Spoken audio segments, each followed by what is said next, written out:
สบายดีเนาะสำหรับคลิปนี้จะมาแนะนำเทคนิคดีๆเนาะที่จะเห็นให้ Wi-Fi ของเพื่อนทางไวขึ้นเนาะสำหรับเพื่อนผู้ใดเนาะมีกล่อง Wi-Fi เก่าๆแบบนี้ที่ว่าบ่ได้ใช้งานเนาะอย่าทิ้งเก็บไว้ใช้เนาะเก็บไว้ใช้ตัวนี้เนาะก็คือค่อยจะตัวนี้เป็นกล่อง Wi-Fi ที่ว่าบ่ได้ใช้งานแล้วค่อยก็จะเอามาเสียบไฟเนาะเสียบไฟก่อนเสียบไฟแล้วจากนั้นค่อยก็ต่อสายแลนเนาะเอาสายแลนตัวนี้มาเสียบใส่ช่องสีเหลืองช่องวีแลนนี้จากนั้นแล้วค่อยจะเอาสายตัวนี้มาต่อใส่กล่อง Wi-Fi ตัวแม่เนาะกล่อง Wi-Fi แบบนี้กล่อง Wi-Fi ตัวนี้มันดึงมาจากศูนย์ละศูนย์สถานีหรือว่าจากหลักไฟฟ้าแหละตัวนี้นะเนี่ยสายแลนตัวเนี้ยเขาที่ว่าเขาดึงไปใส่กล่องสีดำเนี่ยเป็นตัวแม่เนาะกล่องสีขาวนั่นนี่ตัวแม่แล้วจือไว้ไปต่อสายแลนต่อใส่กันสองเครื่องนี้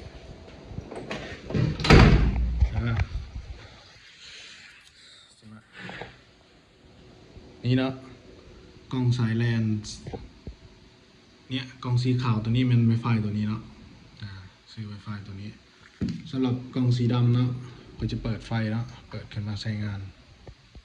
ก็จะมีไฟขึ้นมาเนาะสำหรับกล่องนี้มันจะเป็นกล่องที่สามารถรองรับได้2 คืนเนาะก็คือคืน 2.4 กับ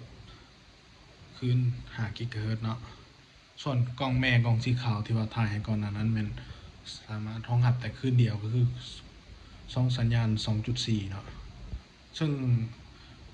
ข้อดีของกล่องสีดำนี่ก็คือมันสามารถรองรับสัญญาณ5 กิกะเฮิรตซ์ก็คือสัญญาณตัวนี้มันจะสัญญาณที่ว่าแห้งและก็เสถียรกว่าแต่มีข้อเสียก็คือมันไปบ่ได้ไกลเนาะตัวนี้สัญญาณ5 กิกส่วนตัว 2.4 เนี่ยก็มีข้อดีแล้วก็ข้อเสียก็คือว่า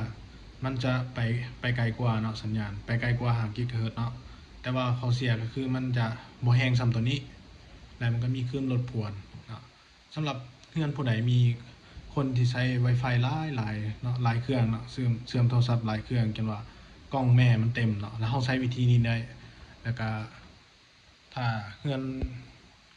ถ้าไผเนาะมีเพื่อน2 หลังติดกันแหละอีกเพื่อนติด Wi-Fi อีกเพื่อนอีกหลังนึงแหละอีกหลังนึงอยากสัญญาณอ่อนหรือบ่แห้งก็ใช้วิธีนี้ได้เนาะ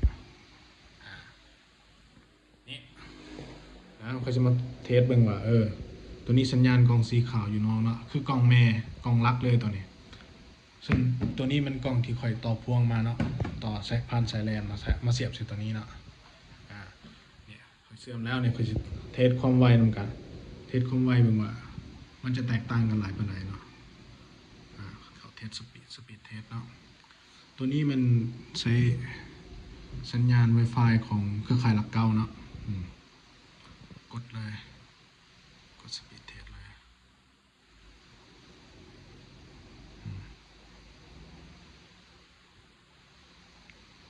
ตัวนี้มัน Wi-Fi ของกลางข่อยเนาะตัวนี้ข่อยใช้ประจำได้ดาวน์โหลดนี่ได้ 40.1 เมกเนาะค่าปิ๊งมัน11ตัวนี้จื้อไว้จื้อค่าตัวนี้ไว้ 40.1 แล้วก็ปิ๊งมัน11แล้วก็อัปโหลดนี่59.6เนาะจื้อค่าตัวเลขนี้ไว้นี่แล้วเขาจะใช้อีกเครื่องหนึ่งเนาะเครื่องนี้อีกเครื่องหนึ่งตัวนี้เขาจะมาเบิ่งความแตกต่างมันเครื่องนี้เขาจะเชื่อมตัวกล้องนี้เนาะกล้องสีดำเชื่อมกินเอาสัญญาณจากกล้องสีดำเนาะมันใช้ขึ้นตัวเขาจะเชื่อมตัวคลื่นความถี่5 กิกะเฮิรตซ์เนาะซึ่งตัวนี้มันแบ่งความถี่คลื่นความถี่ได้ฮะว่าเขาจะเลือกเชื่อมแบบไหนเนี่ย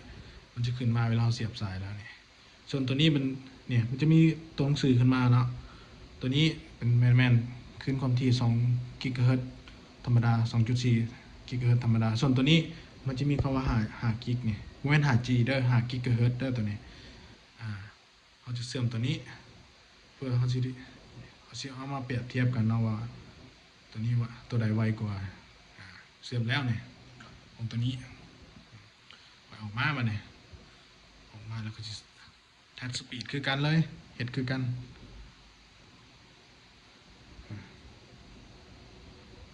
กด